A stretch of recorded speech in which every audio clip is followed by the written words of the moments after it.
अस्सलाम वालेकुम। आज मैं आपके सामने एक कहानी रखता हूँ, फिर हम कहानी का जो है वो कंक्लूजन निकालते हैं और उस कंक्लूजन को फिर हम डिस्कस करते हैं।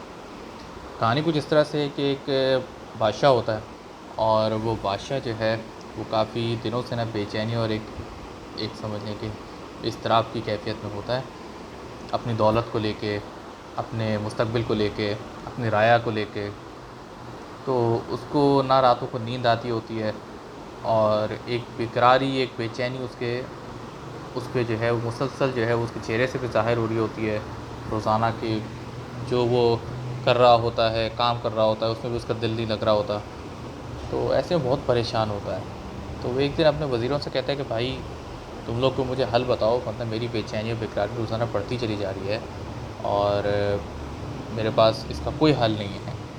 तो लेकिन मैं तुम्हें एक एडवाइस करता हूँ या तुम्हें एक हुक्म देता हूँ, वो ये कि तुम जो भी सलाह मेरे पास लेके आओ, वो एक जुमले से ज़्यादा नहीं होनी चाहिए। मैं कोई लंबी चौड़ी तकरीर सुनने का कायल नहीं हूँ। मैं कोई लंबे चौड़े जो है वो तुम्हारे किसी खुतबे सुनने के कायल नहीं हूँ। ना मैं तुमसे कोई लंबा चौड़ा कोई भाषण सुनूँगा और उसके बाद जो है वो तुम मुझे कोई नसीहत करोगे। मुझे सिंपल एक लाइन का एक कोई ऐसा जुमला बता दो कि जिससे मेरी बेचैनी और बेकरारी ख़त्म हो जाए। अब वज़ीर परेशान। वज़ीर अपना इधर दौड़ें, उधर दौड़ें, कभी किसी उस्ताद के पास, कभी किसी उस्ताद के पास, कभी किसी जो है वो वलीउल्लाह के पास जा रहे हैं, कभी किसी जो है वो किसी की दरगाह पे जाके, किसी की दर्सगाह पे जाके खटखटा रहे हैं, पूछ रहे हैं और लोग नहीं जवाब मिल रहा। फिर क्या होता है कि एक वज़ीर होता है, उसको कहीं से पता लगता है कि एक बुज़ुर्ग हैं जो किसी गाँव में रहते हैं। वो जो है वो हिकमत की बातें करते हैं और काफ़ी मशहूर भी हैं। तो वो कहता है कि भाई, जहाँ हमने इतने लोगों को आज़मा लिया, इनसे ही पता कर लेते हैं। वो बहरहाल उनके बुज़ुर्ग के पास चला जाता है। क्या देखता है कि बुज़ुर्ग जो है वो अपने घर में हैं और अपना लकड़ियाँ वकड़ियाँ जला के, सर्दियों के दिन थे तो वो लकड़ियाँ जला रहे थे। तो वो उनके पास जाता है और बादशाह की जो है वो अर्ज़ पेश करता है। बुज़ुर्ग उसकी तरफ देखते हैं। बुज़ुर्ग कहते हैं, तुम्हारा बादशाह कहाँ है? कहा कि वो तो फ़लाँ जगह पे हैं। तो आप जो है वो या तो आप मुझे बता दीजिए वो सलाह, खुद बता दीजिए।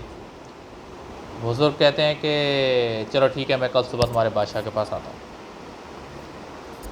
वज़ीर जो है वो वज़ीर थोड़ा-सा हिजान की सी कैफ़ियत में होता है कि भई ऐसा ना हो कि ये कोई गलत बात कर दें या इनके पास कोई हल मौजूद ना हो, सिर्फ़ बादशाह से मिलने के मुश्ताक हों। तो कल को ऐसा ना हो कि मेरे जो है वो मसला खड़ा हो जाए। वो बहुत कोशिश करता है बुज़ुर्ग से। बुज़ुर्ग कहते हैं कि इत्मीनान रखो, हमने ज़िंदगी के बहुत तजुर्बात किए हैं, बहुत तजुर्बात से सीखा है। तुम्हारे बादशाह को एक जुमले का जवाब है, एक ही जुमले का जवाब मिलेगा और तुम्हारा बादशाह उसके बाद से कभी बेचैनी बेकारी का जो है वो सामना नहीं करेगा।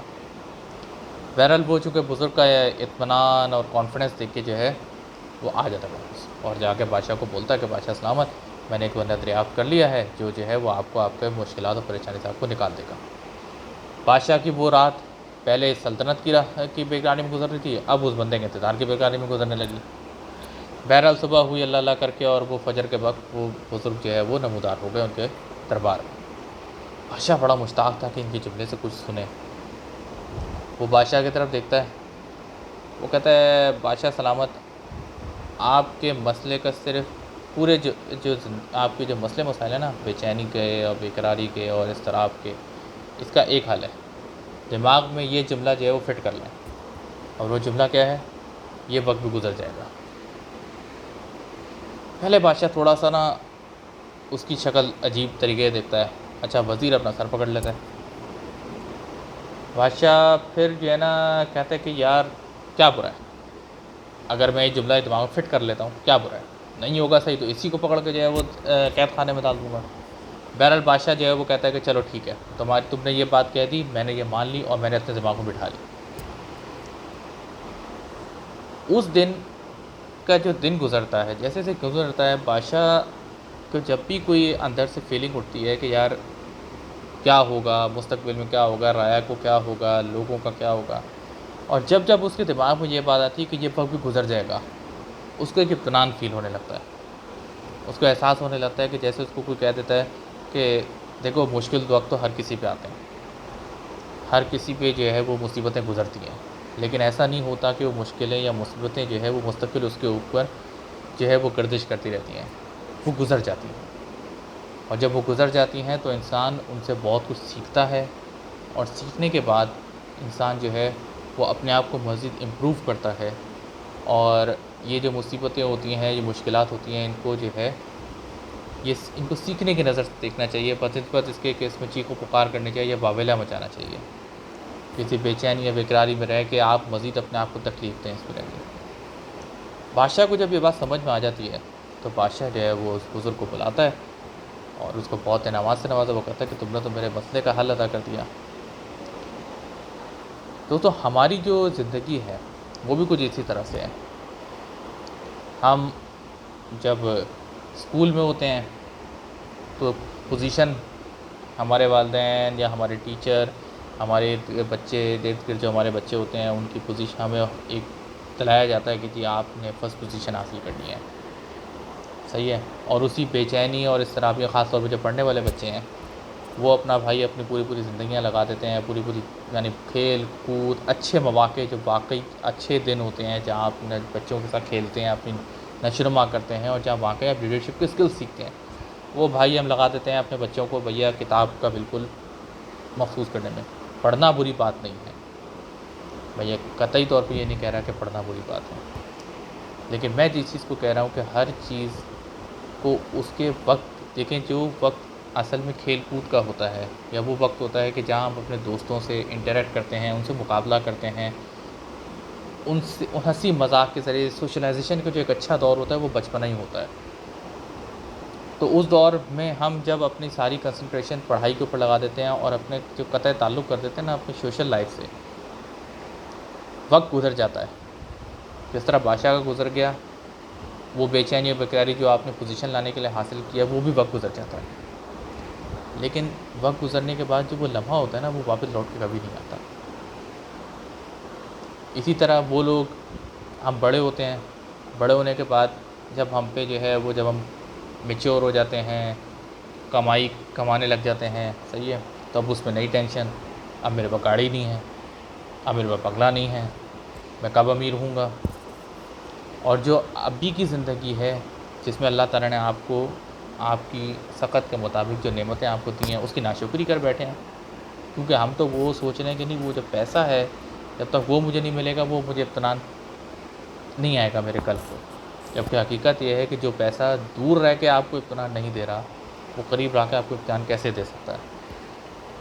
हम उसी की बेचैनी और बेकरारी में गुज़ार रहे होते हैं। और फिर वही बादशाह की तरह आपका ये वक़्त जो आप अच्छी तरह इस्तेमाल कर सकते थे, अपने घरवालों के साथ गुज़ार सकते थे, इसी लम्हे को इतना अच्छा बना सकते थे कि शायद आपको दौलत की ज़रूरत ही ना पड़ती, आप वही बेचैनी और बेकरारी में गुज़ार के ज़ाया करते थे। बुढ़ापे का वक़्त करीब आ जाता है, आपको अपनी जो है वो मौत दिखने लग जाती है, और फिर आपको एहसास होता है कि यार ये जब इतना वक़्त गुज़र गया, मैंने सारी ज़िंदगी जो है वो एक टेंशन में, एक बेचैनी और बेकरारी में गुज़ार दिया। मेरे पास ये भी होता, मेरे पास वो भी होता, और शायद मैंने वो चीज़ अचीव भी कर ली। आज मेरे पास बंगला है, गाड़ी है, लेकिन आज मैं बेड पे पड़ा हूँ, और कल सुबह मैं किसी 4 कंधों पे जो है वो एक ज़मीन के 8 फुट की जो है वो गहराई में जाके दफ़ना दिया जाऊँगा। और फिर इंसान को एहसास होता है कि वक़्त गुज़र गया, वक़्त गुज़र जाता है।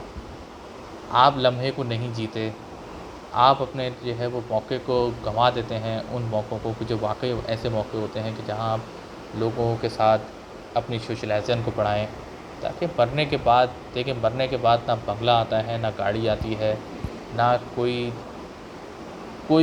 ऐसी मटेरियलिस्टिक चीज़ आपके साथ नहीं जाती। एंड ऑफ़ द डे वही जाता है जो लम्हा, वही लोग आपके साथ आते हैं जिनके साथ अपने अच्छे लम्हे गुज़ारे होते हैं। लिहाज़ा वक़्त तो गुज़र जाएगा, अब ये आप पे डिपेंड करता है कि आप वो लम्हा किस तरह गुज़ारते हैं।